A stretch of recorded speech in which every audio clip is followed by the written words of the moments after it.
This is war.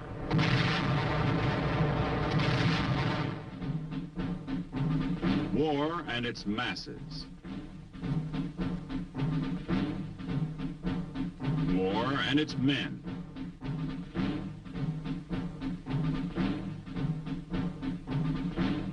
War and its machines.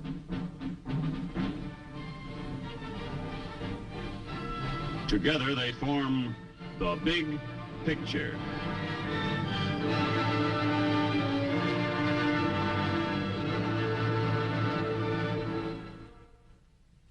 Welcome to the Big Picture. I'm Captain Carl Zimmerman. The Big Picture is a report to you from your Army, an Army committed by you, the people of the United States, to stop communist aggression wherever it may strike. The Big Picture traces the course of events in the Korean campaign through first-hand reports of our combat veterans and through film taken by combat cameramen of the armed forces and produced by the Army Signal Corps. These are the men who daily record on film the big picture as it happens, where it happens. Today we'd like to show you what patrol action in Korea was like. You'll see the return of refugees to the city of Seoul. You'll see an infantry attack on Hill 1179. And later, we'd like you to meet two Signal Corps combat cameramen, Corporal John Romanowski and Sergeant Les Marks, two of the many cameramen who filmed the big picture in Korea. Now, for part of the big picture, let's go back to July 20th, 1951. From 20 July to 20 August, the truce talks at Kaesong continued to hold the Korean spotlight, with limited ground combat resulting in only minor changes in the battle line. A small UN offensive above Kumhwa reduces a red bulge and straightens the Allied line in the central sector. To the east, continued pressure by 8th Army units gains several miles north of Inji and Yanggu. As truce negotiations threaten to break down, UN commanders are alert for any movement by the Red forces, which have been greatly strengthened in men and supplies during the period of the Kaesong conferences.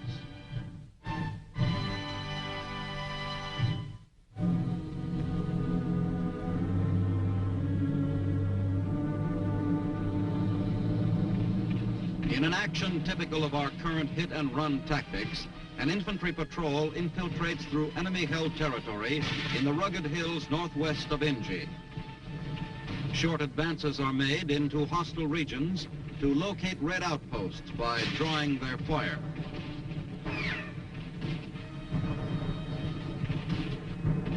Once the enemy positions are pinpointed, the unit maneuvers to concentrate its fire and saturate the area.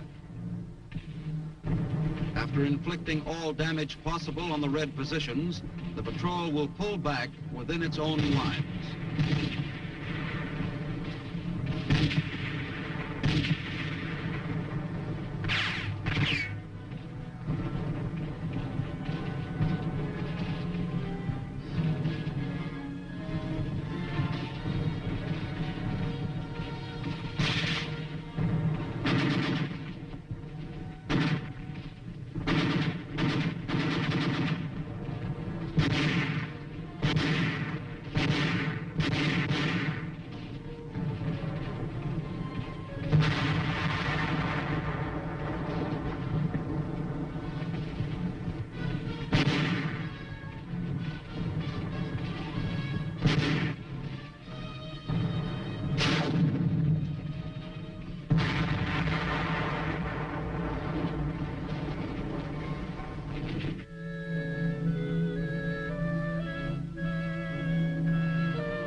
Near Hongchon, a communications team gets final instructions before moving out to install another link in the very high-frequency radio-telephone network.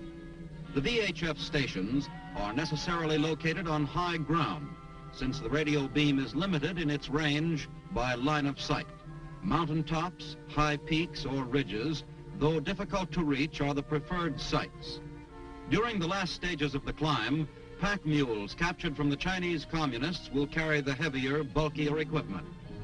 Because of its relative compactness and light weight, the VHF radio telephone equipment has proved extremely valuable in combat area communications.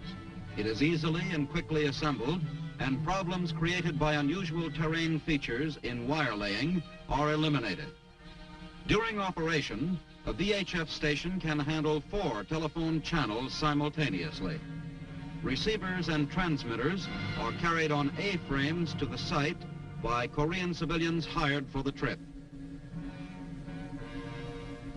Antennas are set up on the highest ground in the site area to obtain the maximum range.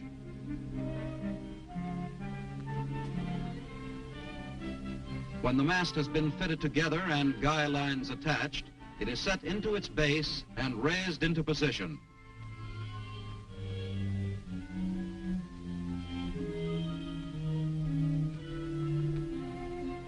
The antenna operating on a directional beam is carefully oriented in azimuth.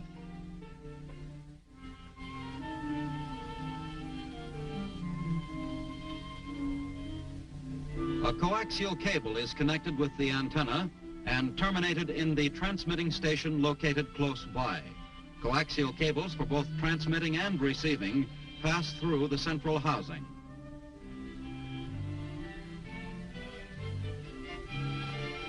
Antennas for transmitting and for receiving are raised and guyed as the installation nears completion.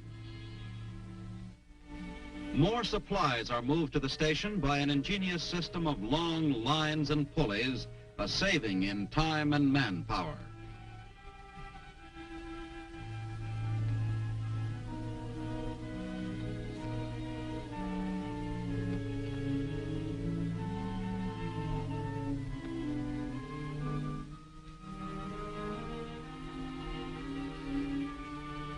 Gasoline for the generator units which provide the electrical energy for the station, food and water for the crew are all hauled up the pulley shuttle system. The newly activated station is ready to make radio contact with another unit. Messages sent through the radio telephone channels pass from telephone to wire to switchboard. The carrier then separates messages into one of 4 available channels which are transmitted by the VHF radio. At the receiving end, the messages follow the same channels to reach their destinations in the field, from radio to carrier to switchboard to telephone. After a series of checks and servicing adjustments have been made, the station is considered installed and ready for operation. It provides another link in the very high-frequency radio telephone network and will contribute its part to the efficiency of our combat communication system.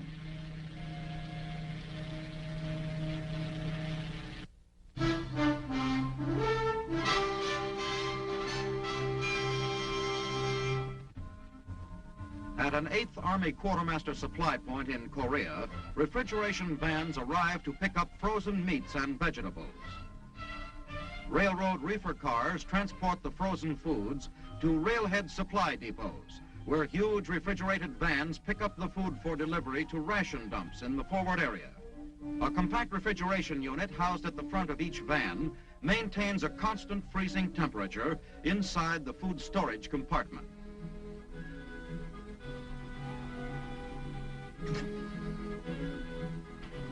These refrigeration units operate dependably and efficiently under the most adverse conditions, over rough roads and in all kinds of weather. The entire operation of delivering perishable foodstuffs to frontline troops must be conducted with precise timing. Delivery schedules are rigidly adhered to in order to prevent spoilage. Trucks from the fighting units coming to pick up supplies for their messes must also meet the schedule, or delays and traffic snarls result. When loading of distribution trucks is completed, they move right out, heading for their respective outfits. The nutrition and palatability of these fresh foods are a valuable morale builder for the combat troops.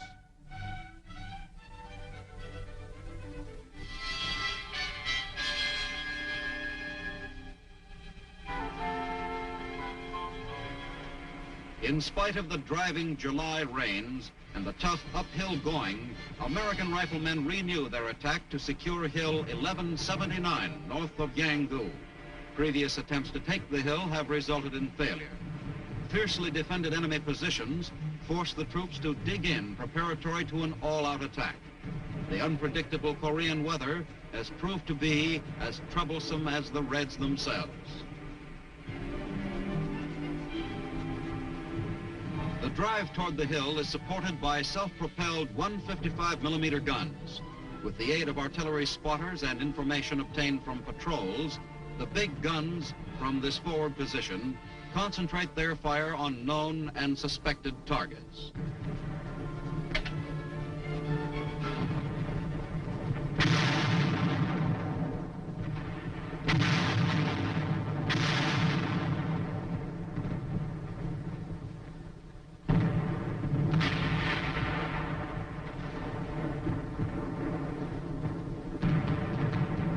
Tanks coordinate their fire in the assault. Surface and air bursts clear the way for the riflemen.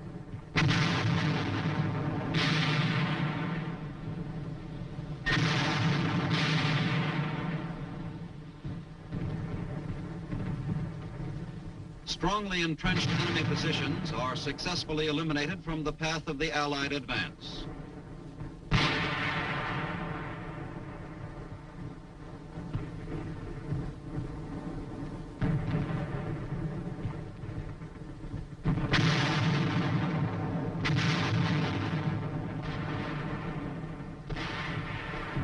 With a creeping barrage, a heavy mortar company joins the assault on Hill 1179 in a continuous bombardment of 4.2 shells.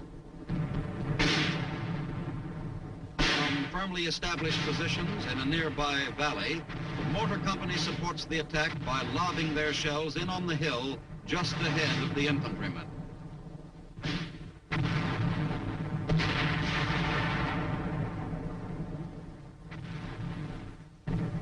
C-119 flying boxcars drop ammunition and supplies as the UN unit reorganizes after the hill is taken. Airlift operations are necessary to reach the inaccessible hills of Korea, such as this, whenever supplies cannot be readily brought in by vehicles and other standard supply methods.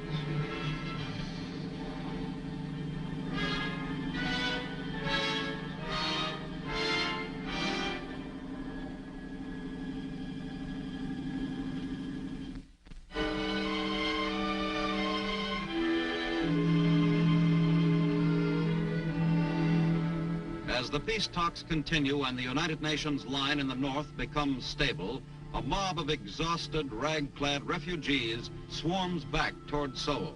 They gather on the south shore of the Han River, hoping to cross and return to their homes, which they abandoned when the city was last left to the enemy.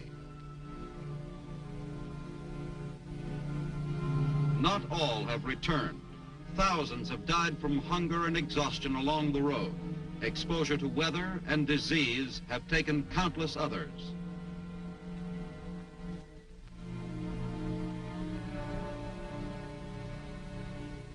Most of the refugees must be turned back because of the serious food shortage in Seoul. For the present, only farmers and their families will be allowed to re-enter the city. Military authorities must check the papers of everyone seeking to return.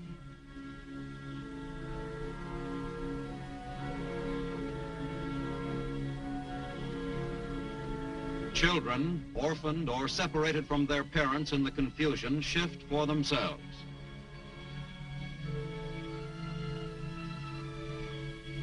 The screening process is a heartbreaking job. Most of these people have walked hundreds of miles to get back and have waited for days to have their papers examined.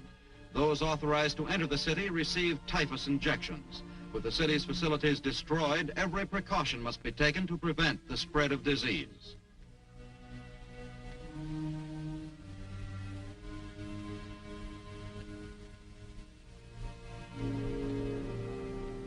As the screening goes on, the refugees who have been processed start for the river.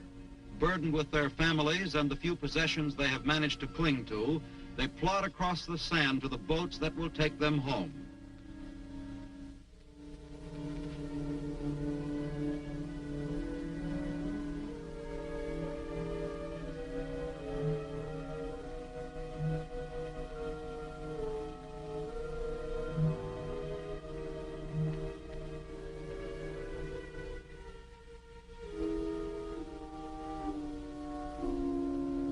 There have been many delays, but for those who have reached the boats, the long journey is almost over.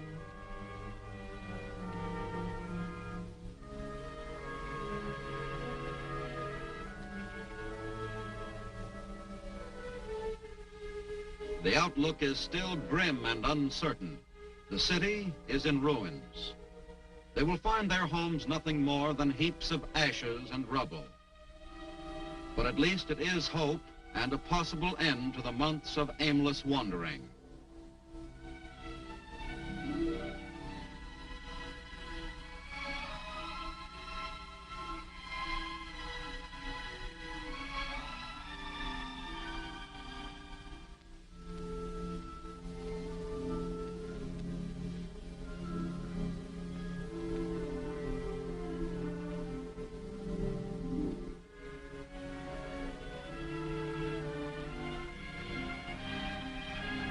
The refugees allowed to return to Seoul are fortunate compared to those who must be left behind. For these unhappy people, like thousands of others wandering through Korea today, there is not even the small comfort of a home in the ruins.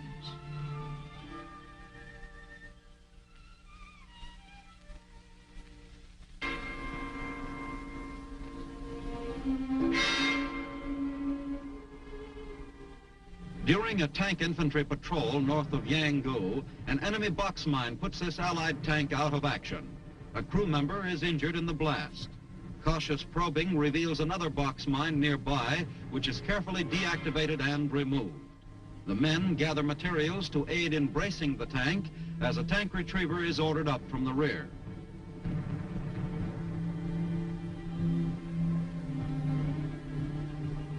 Mud and rain, the universal enemies of the soldier, slow down the work.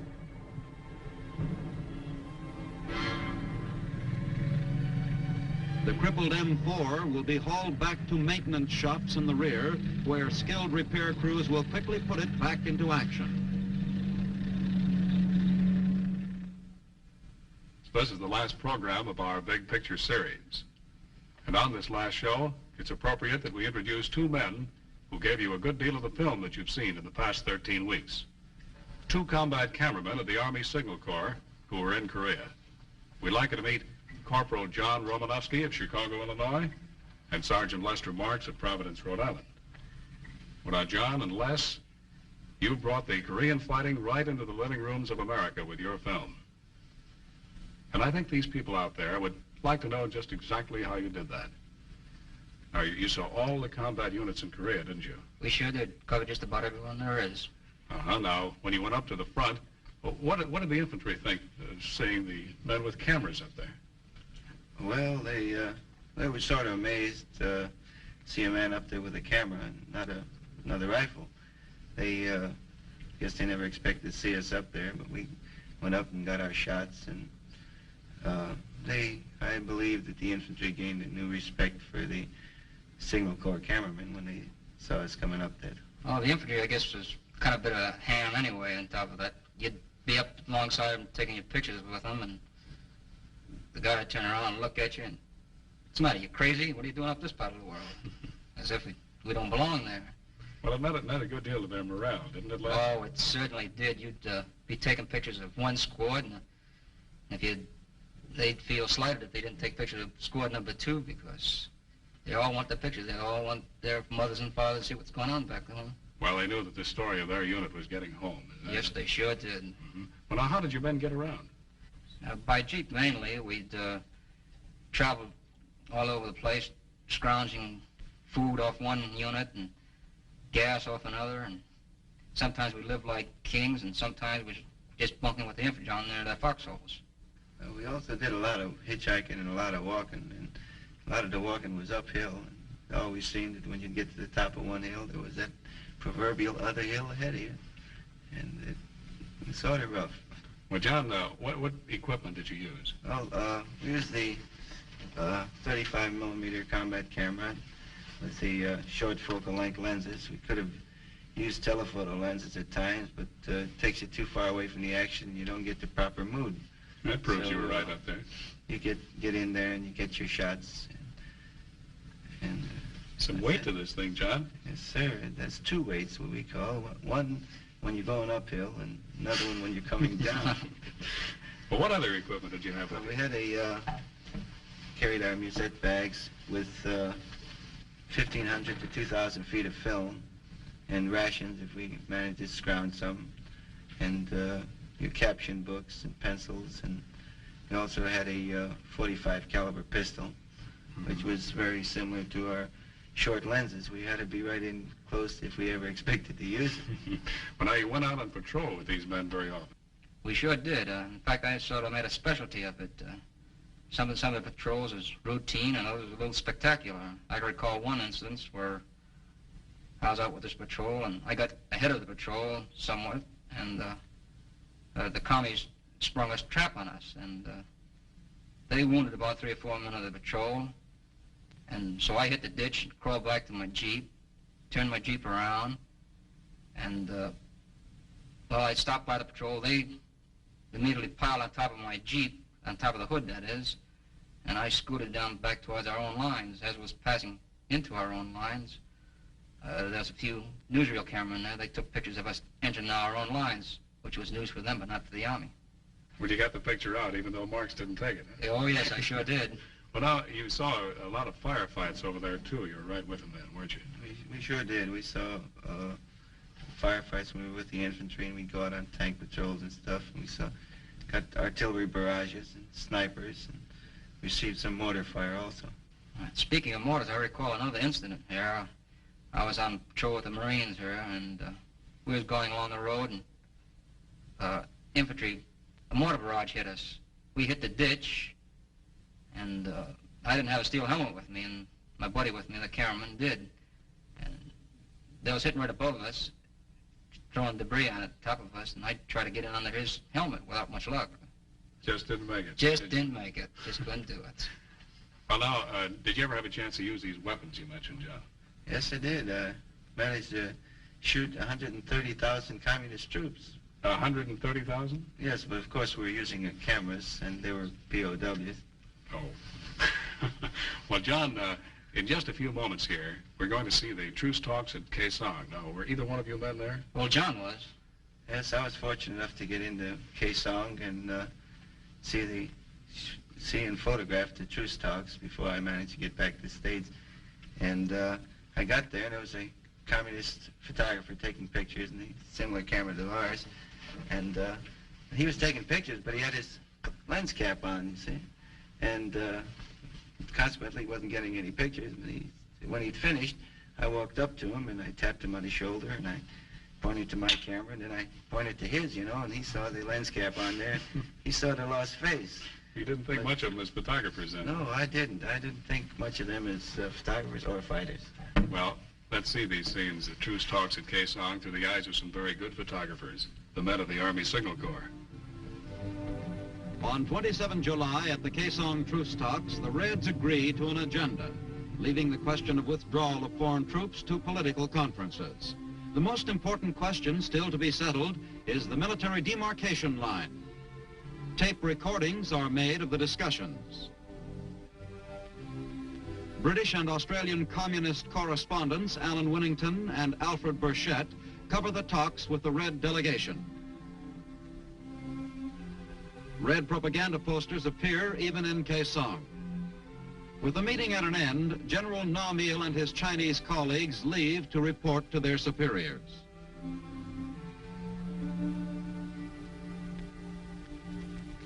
The convoy of United Nations negotiators returning from Kaesong find themselves isolated when the pontoon bridge over the Imjin River is washed away during one of the many unpredictable floods in the area. An attempt to rescue an Army captain marooned on one of the pontoons is made by helicopter. Too weak to hold a line let down to him, the attempt is abandoned and a small boat puts out to rescue him.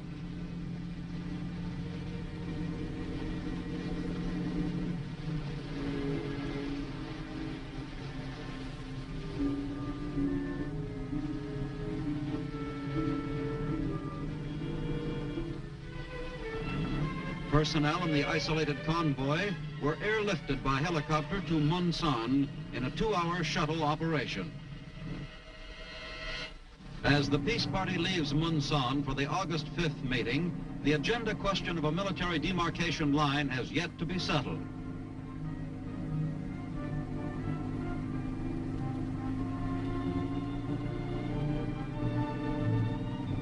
At Kaesong, Admiral Joy and General Craigie hope to meet the Reds on more amiable terms.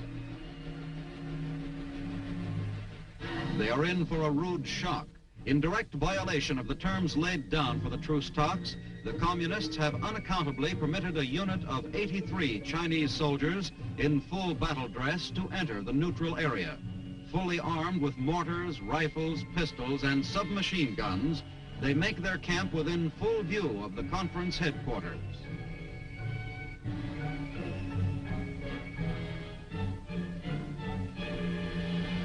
An Allied photographer is threatened away by the commander of the Red Unit. The shortest session to date was terminated by Admiral Joy after 7 minutes, during which he accused the Reds of the violation. An empty conference room symbolizes the gulf between communism and democracy. Admiral Joy reports the neutrality violation to General Ridgway. The UN negotiators are called back to Tokyo. General Na Mil, with a sheepish smile, apologizes for the incident. After the meeting with General Ridgway in Tokyo, negotiations are resumed. A possible subject for discussion, a change of site for the truce talks. With this program, the Army concludes its 13-week series, The Big Picture. You've seen the men of your Army in Korea, how they fight and why they fight as well as they do. Because they're the best trained, the best equipped, the best led, and the best informed soldiers in the world today. But remember, Korea is only part of the big picture. Everywhere throughout the world, in freezing Alaska, in torrid Panama, in distant Iceland or Japan, Hawaii, the Philippines, in Europe, as well as here in America, that soldier is on guard against communist aggression. And he's ready to fight back against great odds, just as he did in Korea. When you see the uniform of the United States Army, remember, that's your uniform. And the one who's wearing that uniform has pledged his life for your country, for your freedom, for you and your loved ones.